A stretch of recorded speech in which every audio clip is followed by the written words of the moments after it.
All right, lift off and the clock has started. We choose to go to the moon in this decade and do the other things, not because they are easy, but because they are hard. Houston, Tranquility Base here. The Eagle has landed. Discovery, go at throttle up. And liftoff, the final liftoff of Atlantis on the shoulders of the space shuttle. America will continue the dream. This is The Space Shot, episode 395, From Apollo to Artemis and Beyond. I'm John Molnix. For today's episode, I've got the audio from a talk I gave a few weeks ago that covers a broad swath of American spaceflight history. Unfortunately, I forgot to click record before I started the speech you're about to hear, so you missed my introduction, but if you're listening to the show, you probably already know a bit about me. This presentation was an event I did as a NASA Solar System Ambassador. The Solar System Ambassadors Program is a public engagement effort that works with volunteers across the United States. Solar System Ambassadors share NASA's scientific discoveries, information about human missions, and more with local communities. This talk covered space history from the start of the space race up through the end of the Apollo program. After Apollo, I also touched on the Artemis program and some of NASA's robotic missions to the moon. I'll be sharing a PDF of the presentation slides from this talk, so please check the link in the show notes and download that file. That way you can see the pictures that I'm mentioning in the talk. You can also email John at thespaceshot.com to request a copy. One more note, I've got another episode dropping in the next week or so that's going to cover Firefly Aerospace and more. Now, it's time to journey from Apollo to Artemis and beyond. Then I'm recording this for a podcast that I'll be releasing in the next couple days. But yeah, it was really cool to see the Vindex rover. For part of the work I've done for the Cosmosphere, I've also been able to see some really cool transformation for the mission control consoles. So this right here is the actual flight director's console. And about, I think almost 2 months ago now at this point, I recorded a podcast episode at the flight director's console, which was a really neat experience. That process of the restoration took about a year and a half. It started in January of 2018. And then the Cosmosphere just shipped them back to Johnson Space Center about 2 months ago, I think, at this point, because I was out there right before they shipped them back.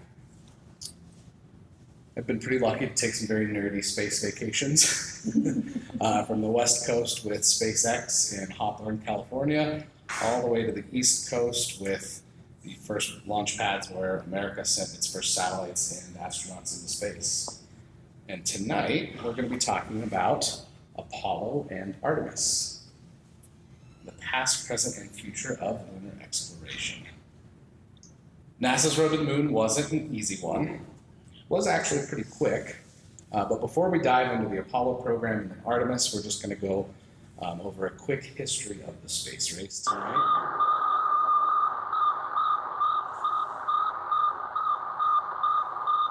And that beeping is the telemetry from Sputnik, which was the first artificial satellite. It was launched by the Soviet Union on October 4th, 1957, and it was a big deal.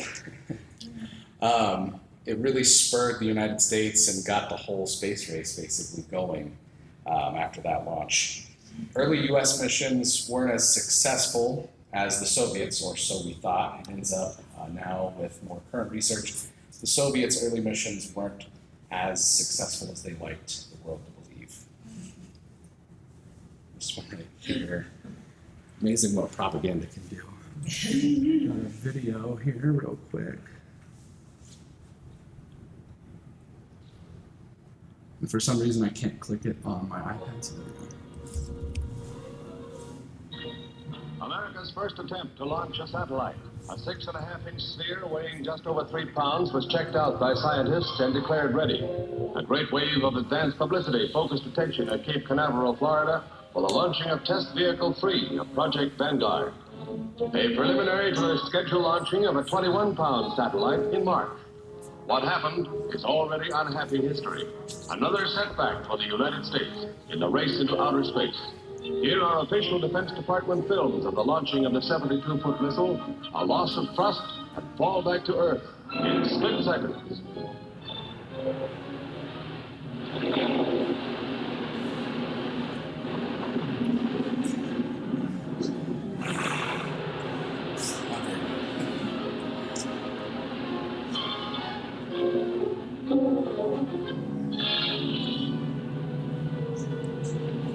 The exact cause is classified. Neither the satellite program nor our missile development is affected, said Acting Defense Secretary Quarles. It's only an incident in the perfection of the Vanguard satellite system. So that wasn't very fun. Newspapers had headlines that read everything from Flopnik to Kaputnik, sorts of plays on Sputnik. But thanks to a lot of hard work and American ingenuity and industry, America successfully launched the first satellite in 1958. Explorer 1 was as big as the picture you see there. So pretty small. Actually, part of that satellite, this little guy right here, was the kick motor that got the rest of the satellite into orbit.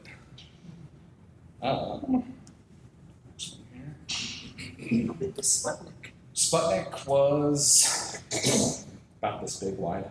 The flight backup is actually on display at the Cosmosphere in Kansas. So had the original Sputnik not flown for some reason, the Cosmosphere actually has the flight-ready backup that the Soviets would have flown in its stead, which is pretty cool. But yeah, it's not too big.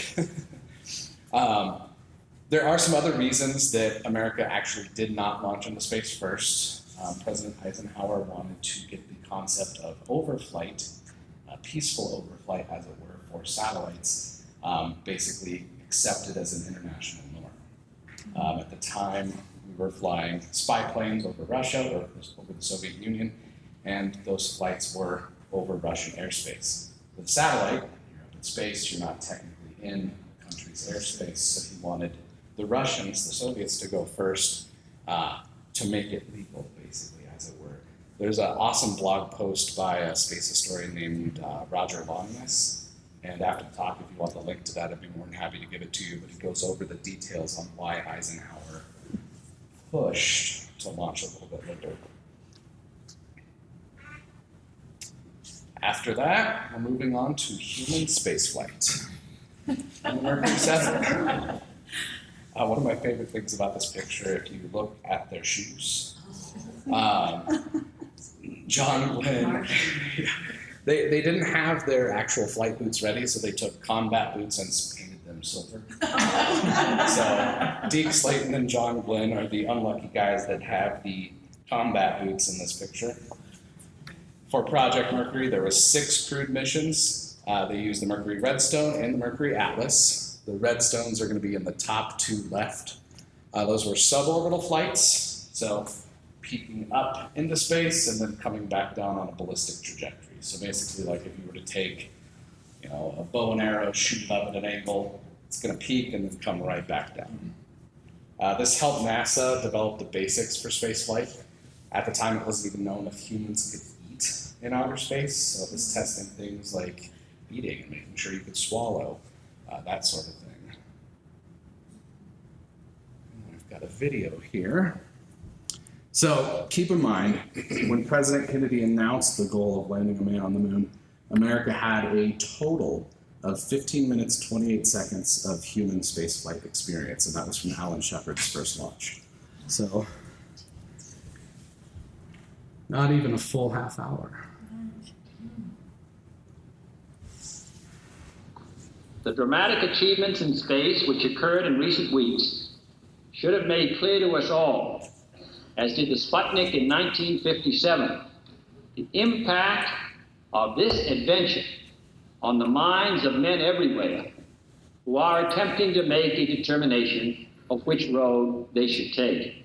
Since early in my term, our efforts in space have been under review. With the advice of the Vice President, who is chairman of the National Space Council, we have examined where we are strong and where we are not, where we may succeed and where we may not. Now it is time to take longer strides Time for a great new American enterprise. Time for this nation to take a clearly leading role in space achievement, which in many ways may hold the key to our future on Earth.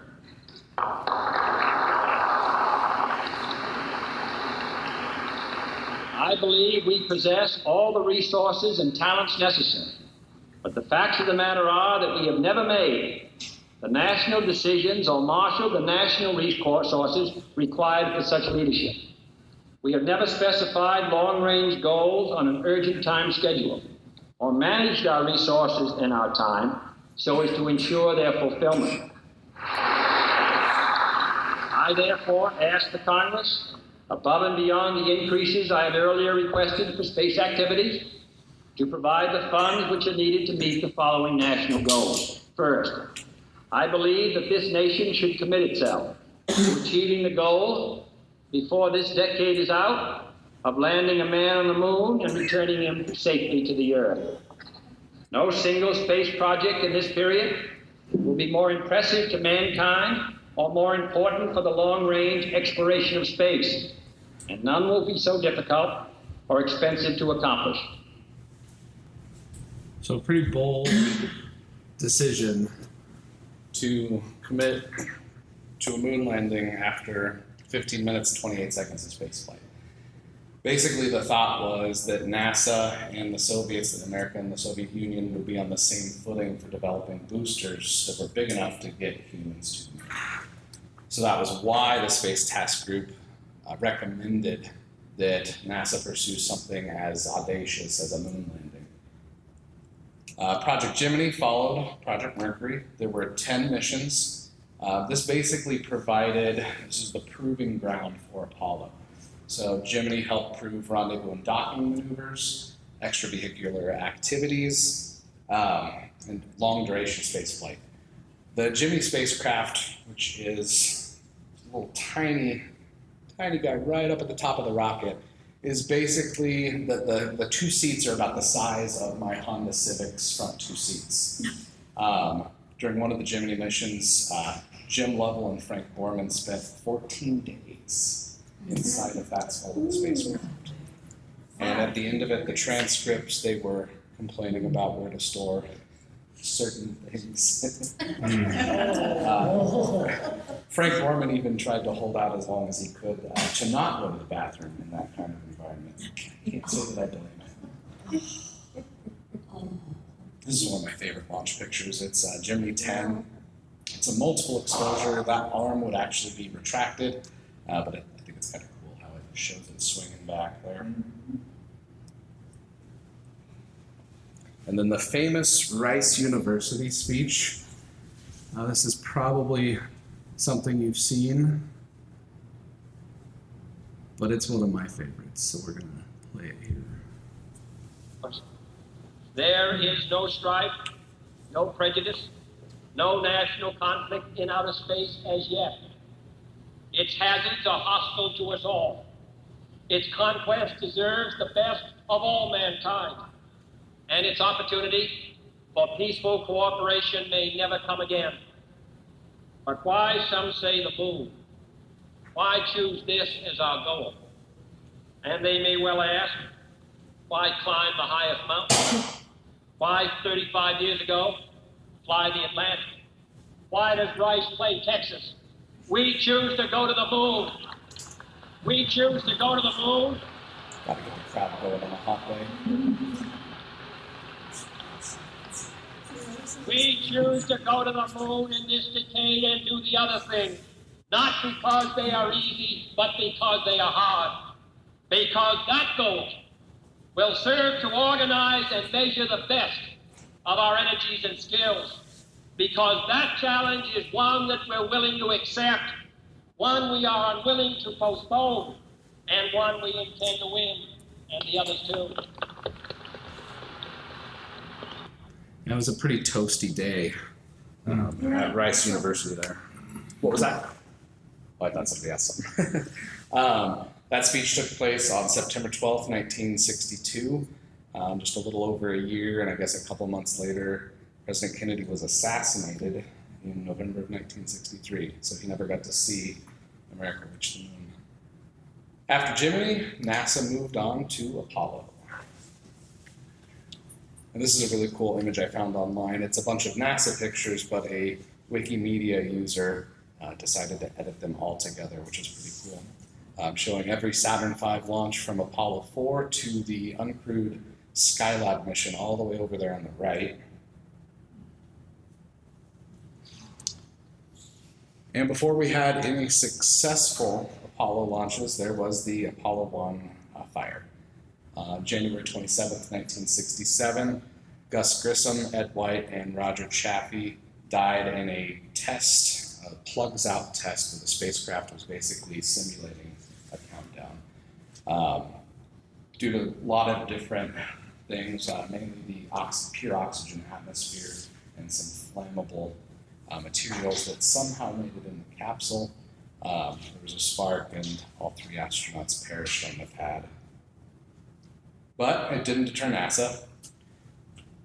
In October of 1968, Wally Schirra, or Don Isley, the one on the far left, Wally Schirra and Walt Cunningham launched on an Earth orbital mission on a Saturn 1B, which is the rocket that's pictured here. It's the smaller version of basically the Saturn family of launch vehicles. The thing it shares in common with the Saturn V is its upper stage, which is the S4B right here. So basically from here to here, this part of the rocket is what put the 3rd stage of the Saturn V in orbit. It was the 3rd stage of the Saturn V rocket. But for Earth orbital missions, it provided enough power to get the command service module into space. After Apollo 7, we had Apollo 8. This is going numbered sequence.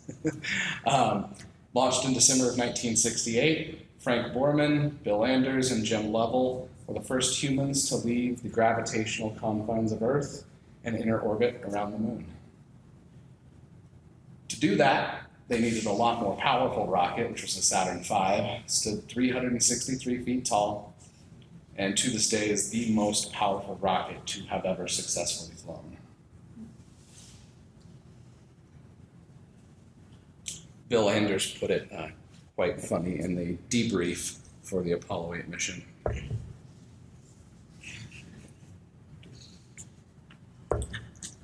He definitely had a kick in the pants. The first stage of the Saturn V was capable of producing roughly 7.6 million pounds of thrust. So it was quite a ride. And Apollo 8 gave us one of the most famous pictures of the 20th century, which was Earthrise. They didn't expect to see this. So basically, as they're orbiting the moon, they start to come around and the command module did what's called like a barbecue roll. So they're constantly rolling the spacecraft to make sure one side didn't overheat, kind of like a rotisserie cooker. And as they're rolling around, Bill Anders looks out the window and sees that. There's a scramble. Listening to the audio is quite funny because Frank Borman jokes that you shouldn't take that picture, it's not on the schedule. But thankfully they didn't listen to him and took the picture, which is just awesome.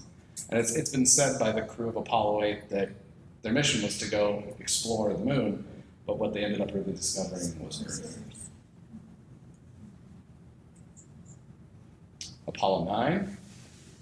Jim McDivitt, Dave Scott, and Rusty Schweikert are pictured there. This was an Earth orbital mission, but it was crucial because it was the first crewed test of the lunar module, which is a pretty bizarre-looking spacecraft, only designed to operate in the vacuum of space. It was never designed to fly in atmosphere. Next slide here.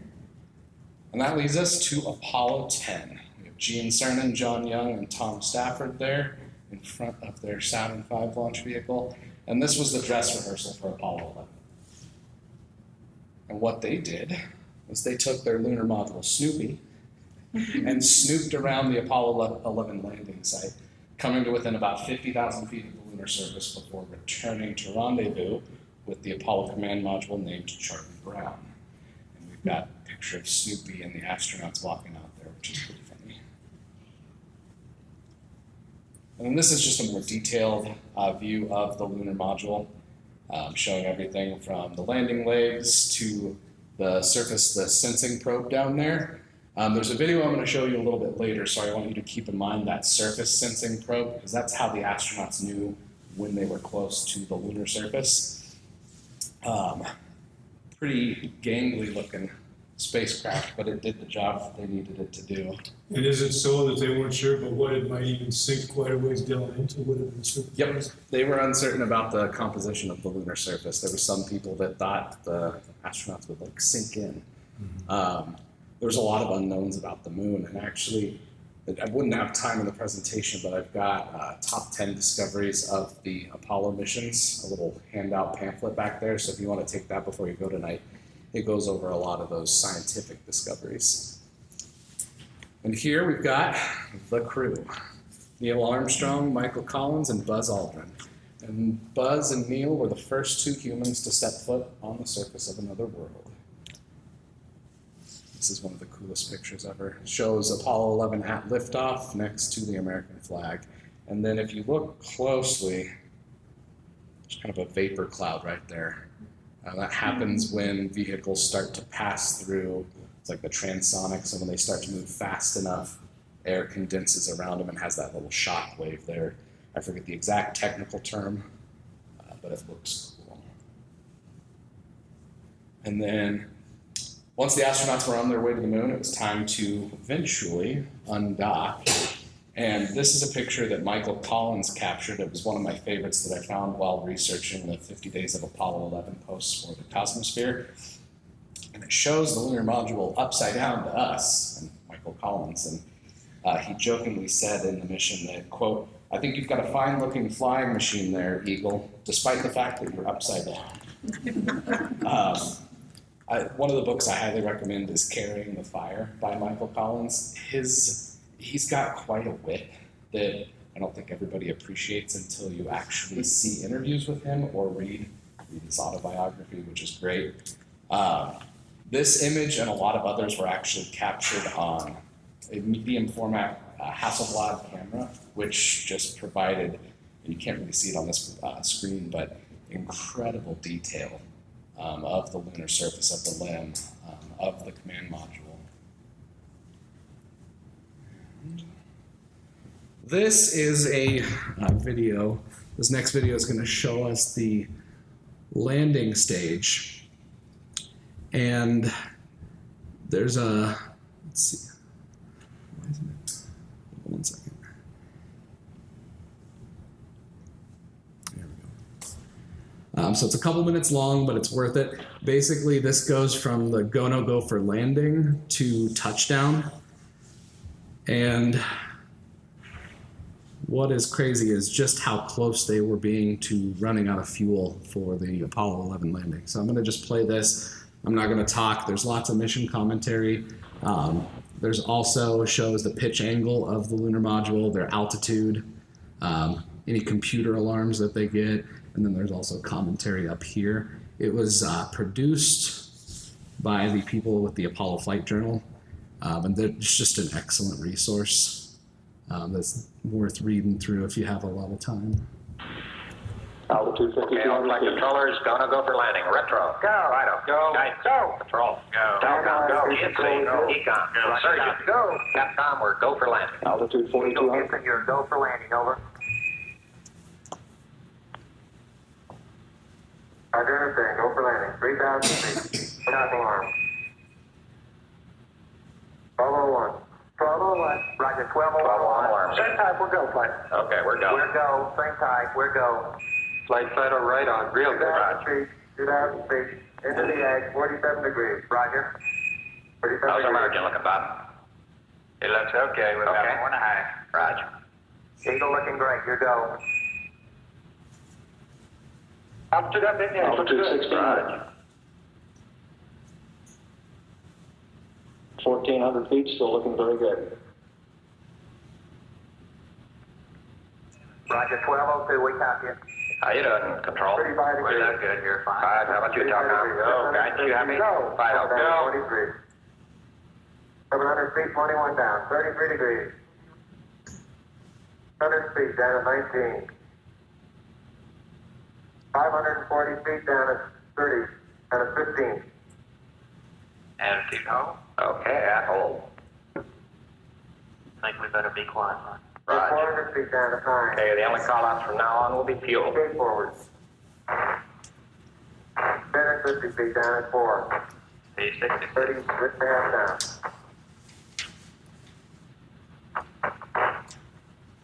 Your legs on one. 300 feet down, 3.5. 47 forward. Up. Down 1 minute. 1.5 down. 70.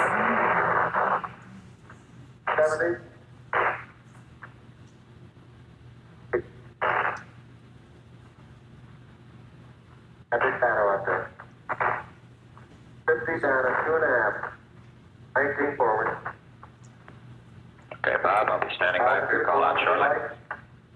3.5 down. 220 feet. 13 forward. 11 forward, coming down nicely, 200 feet. 4.5 down. 5.5 down. 160, 6.5 down. 5.5 down. 9 forward. Low level? Low level. Good. 120 feet. 100 feet, 3.5 down. 9 forward. 5%. 185. 75 feet. There's looking good, down a half. Roger. 60 seconds. 60 seconds. Lights on. 6. Down 2.5. Forward. Forward. 40 feet down, 2.5. Picking up some dust. 30 feet, 2.5 down. Break shadow.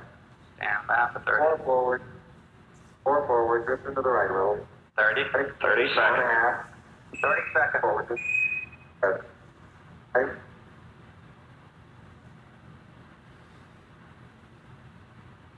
Contact light. About 17 Okay, engine seconds stop. of fuel left. PJ at his descent. Post control both autos. Internet command override off. Engine arm off. Port 13 is in. We've had shutdown. We copy you down, Eagle. Okay, everybody, T1, stand by for T1. Tranquility Base here. The Eagle has landed. Roger, Tranquility. We copy you on the ground. You got a bunch of guys about to turn blue. We're breathing again. Pretty close. Thank you. You're looking good So here. these are some of the panoramas that they took inside the lunar module. Okay, we're going to be busy for a minute. After our month, take care of it. I'll get the Okay, all flight controllers, about 45 seconds. The T1 stay on the stage. But that Go, guys. 14+2 looks beautiful. Roger. Very smooth touchdown. Pretty wild how close they were. But Charlie Duke was the guy that was saying that you've got a bunch of guys about to turn blue, and he actually went on the fly in another Apollo mission. So yeah, very, little tense. But they did it. This is a picture of Buzz Aldrin. And if you look closely in Buzz's visor, you can see the leg of the limb, and then that white figure in the middle is Neil. Funny enough, even though Neil's the first person to walk on the moon, we have very few pictures of him because he was taking most of the pictures. Right. Kind of like a family vacation. I'm sure some of you know how that goes. I know how that goes, yeah. This is a picture that Neil took, and in this one we can actually see his shadow at Tranquility Base, and you can see some of their footprints along the base of the limb there. And then one of my favorites, and we finally get one of Neil, even though it's underexposed, is him in the lunar module after their EVA. You can't really tell on the projector here, but his eyes are just a little, he's got a glimmer to him after that, which I think anybody would after that. In all, Neil and Buzz spent 2.5 hours on the lunar surface. Just to give you an idea of how small their landing site was, how close they stayed to the lunar module. This is a picture of the state capitol here in Denver, and this is one of the craters here, another double crater there. But basically, the lunar module is here, and they basically didn't go past Lincoln Street, and they didn't even get inside the Capitol. So that's how close they stayed to the lunar module. And then I want you to think about how small that site is compared to Apollo 17, because I'm going to have a slide that contrasts the two here in just a few minutes. After the 2.5 hours of EVA and some rest periods, it was time to come back and rendezvous with Columbia. This shows Eagle at the ascent stage of the lunar module Eagle as it's preparing to dock with Columbia. What's interesting about this picture, Michael Collins, who's been super active on Facebook over the last couple of weeks, which was awesome, he posted about how he was the only human not in this picture. Because you've got Neil and Buzz in the lunar module, and all of us back on Earth. Collins all out by himself. After the success of Apollo 11 came Apollo 12 in November of '69. Pete Conrad, Dick Gordon, and Alan Bean. Alan Bean went on to paint some really cool pictures from his experience on the lunar surface. They actually rendezvoused with the Surveyor 3 spacecraft while on the lunar surface and took parts of that robotic lander back to Earth for analysis. Of course, everybody's heard of Apollo 13. Yes. Fred Hayes, Jack Swigert, and Jim Lovell. They made it back safe. It was the successful failure, but it was a dicey situation. The movie Apollo 13 speeds up the events of the explosion quite significantly, but there's mission audio from the actual explosion of that oxygen tank. It's really fun to listen to. It's just gripping, even though it's about 3 hours of audio condensed into about a 10-minute scene in the movie. It's really fun to listen to. Odyssey is on display at the Cosmosphere. It's hard to see in this picture, but it's really cool. You can go basically right up to the command module, which is really fun. Apollo 14 ended up landing where Apollo 13 was supposed to land. Alan Shepard, pictured here, finally got to fly back into space again. He was grounded due to a medical condition, but he got it fixed up and was able to fly. What was his medical condition? It was something with his inner ear. Yeah. I forget the exact thing, but it was messed with his balance, I think. And here we've got his golf outing on the moon.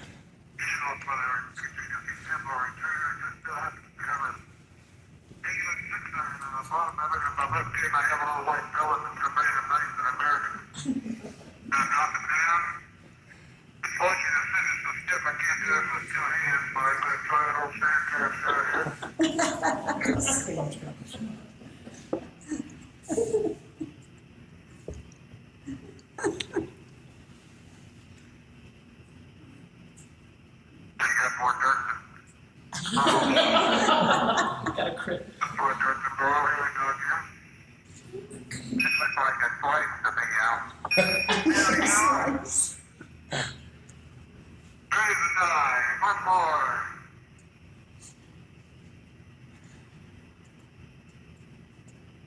It's got good follow through in this one.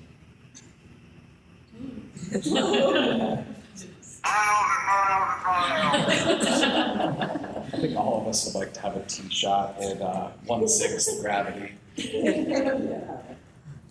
Even better than high altitude golfing. We hit it into orbit. I wonder what that would actually be. I'm pretty sure somebody's probably figured it, but getting the escape velocity from the moon and calculating how fast you'd have to hit a ball would be pretty funny. Apollo 14 also carried some seeds into space, and these trees have been planted around the country. And these are just two of them pictured here. After that, we move on to Apollo 15, and it was the first time that NASA launched the lunar roving vehicle. Astronauts Dave Scott, Al Worden, and James Irwin are pictured there. They stayed on the lunar surface a lot longer than previous missions. Apollo 16, this is one of my favorite missions for a reason you'll see here in just a second.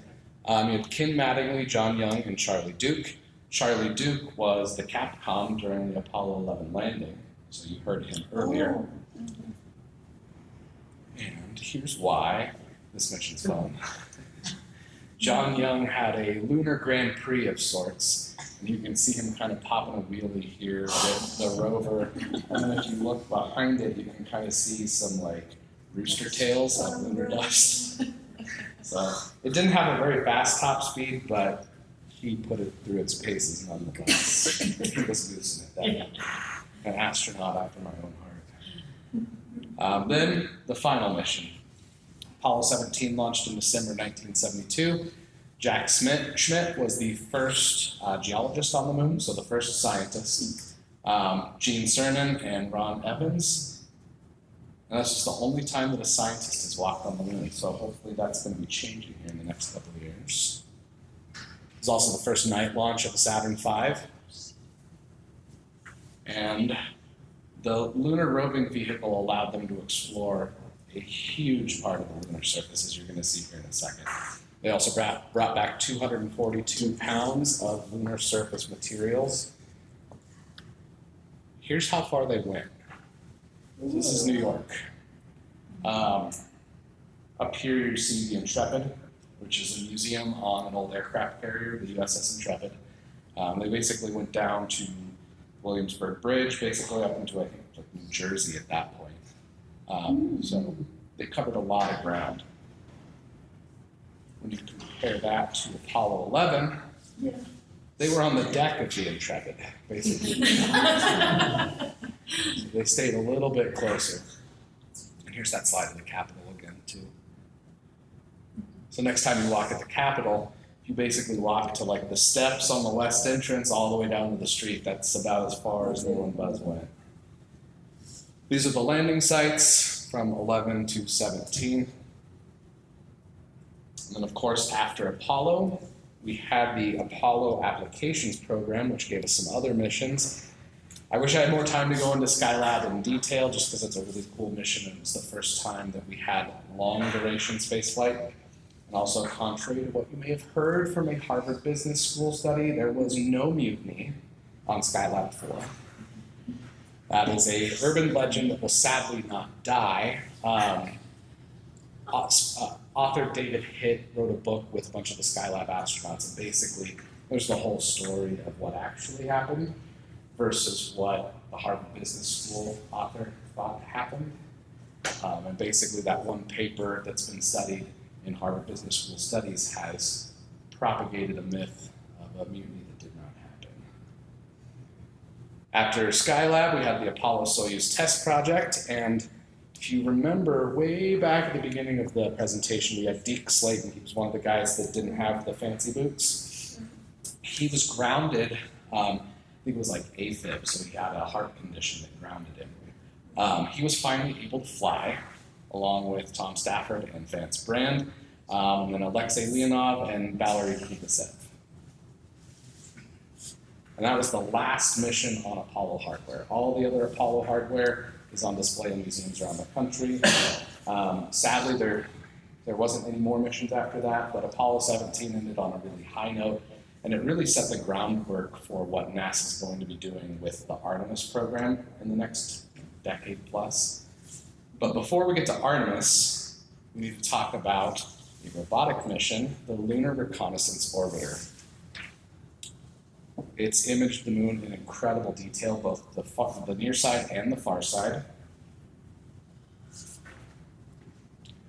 It launched in 2009, carries 6 instruments and some really powerful cameras. The goals of this mission are to characterize the lunar surface, to study it, identify hazards for future missions with Artemis, and then also identify resources like water, ice, which are going to be crucial to long-duration stays on the moon. It's really expensive to launch things into orbit, so if you can use water when you get to a destination instead of having to bring it with you, it saves a lot of weight. And some key discoveries from the LRO. It gets really cold on the surface of the moon. I think it's at the North Pole. The Hermite crater reached negative 414 degrees Fahrenheit, so really cold. Along the lunar equator, it can get as hot as 260 degrees during the day, and then as cold as like negative 280 degrees at night.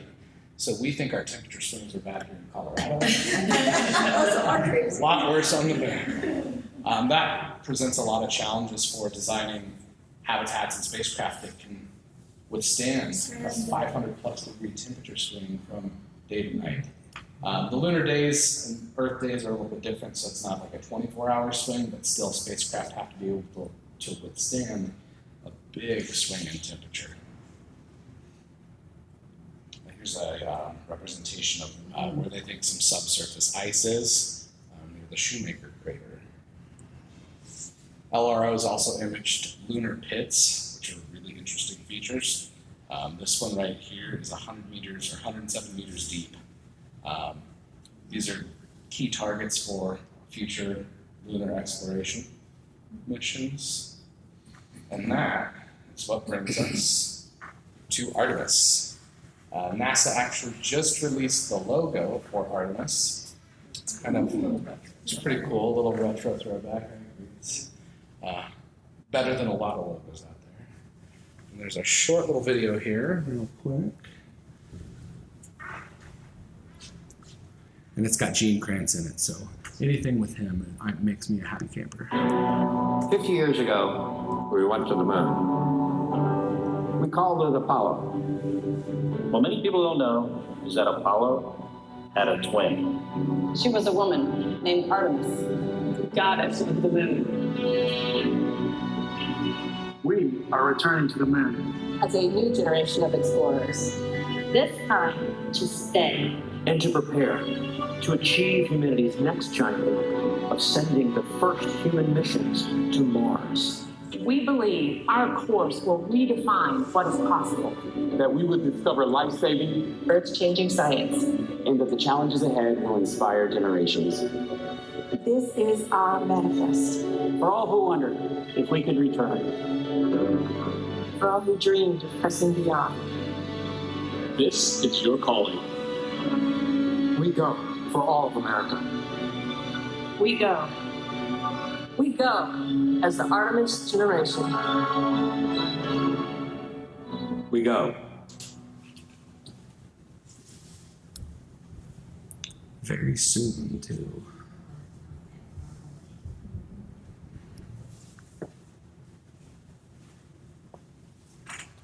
So it's a pretty audacious plan. The Artemis program has a return to the lunar surface as soon as 2024.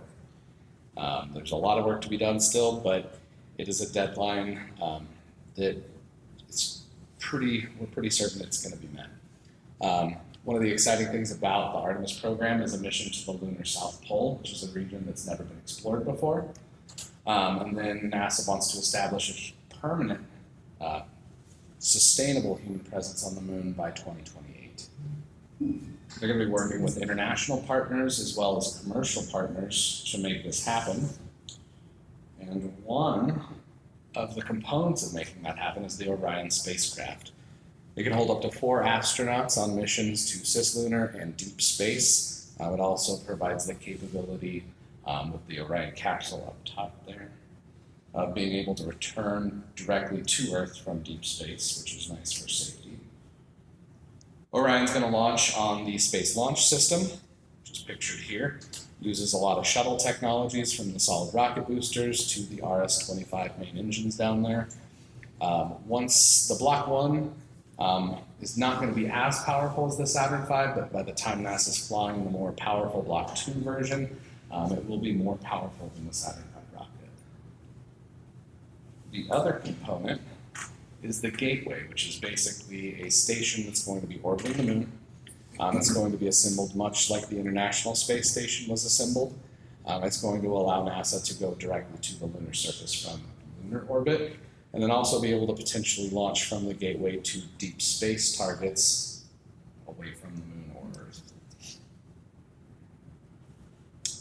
Speaking of commercial partners, this is a picture of the latest SpaceX Falcon Heavy launch just about 2 months ago. There was some Department of Defense satellites on this mission, and then also the Planetary Society's light sail, solar sail satellite launched on this rocket. But one of the cool things about what commercial partners are doing, like SpaceX, is they're utilizing reusability. So these are the side boosters of the Falcon 9. The Falcon Heavy. They're about 14 stories tall, so pretty big. They don't look the biggest there, but I've seen a Falcon 9 in person, and it is a big rocket. They're also developing Starship. This is actually an outdated render at this point. They've moved to like a stainless steel construction instead of carbon fiber, so it looks pretty cool. But basically, NASA is going to utilize SpaceX, Blue Origin, other commercial companies to launch segments of the Gateway to lunar orbit. As for after Artemis, Mars and beyond, Artemis is that first stepping stone that's going to get NASA back out of low Earth orbit and into lunar space, cislunar space, and then deep space. We've been in low Earth orbit for a while with the International Space Station, but Artemis is going to take us back to the moon, and the moon really is a proving ground for the technologies, the procedures, developing the life support systems that are needed for a multi-year trip to Mars. One of the other things that's still a mission concept right now, but it's one of my favorite ones, is a mission to Venus. It's called HAVOC, the High Altitude Venus Operational Concept, and it's basically airships that float super high up in the Venusian atmosphere and study the surface from up high. So it's pretty cool. And really what NASA's doing is building on Apollo's legacy, from Artemis at the moon to pushing through to other worlds with robotic missions. The Dragonfly mission to Titan was just announced. It's basically a little drone that's going to fly around on the surface of Saturn's moon, Titan, which is really exciting. Usually we've been limited to rovers. They can do, maybe a couple meters per hour, so pretty slow. On Titan, Dragonfly is going to be able to fly around. It'll be nuclear powered with a RTG, so a radioisotope thermoelectric generator, which is a mouthful. But basically it won't have to rely on solar panels to fly around the surface of Titan. And then of course, humans on Mars. And NASA has a lot of information on current lunar exploration, future exploration with Artemis. I can get you these links if you are interested. And also for news, you can check out my podcast. I try to stay up with more news than I have been, but I do focus a lot on history as well. And that's it.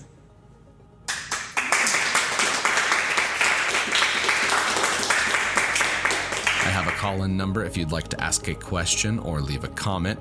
Just call 720-772-7988 and leave a message. I'm looking forward to sharing any questions that you may have. As always, links to everything we talked about today are in the show notes. If you're new to the podcast, I'd appreciate it if you would subscribe and leave a review in Apple Podcasts. These reviews help more people find out about the show, and they make sure the podcast reaches as many listeners as possible. Until next time, I'm John Molnix, and I'll catch you on the flip side.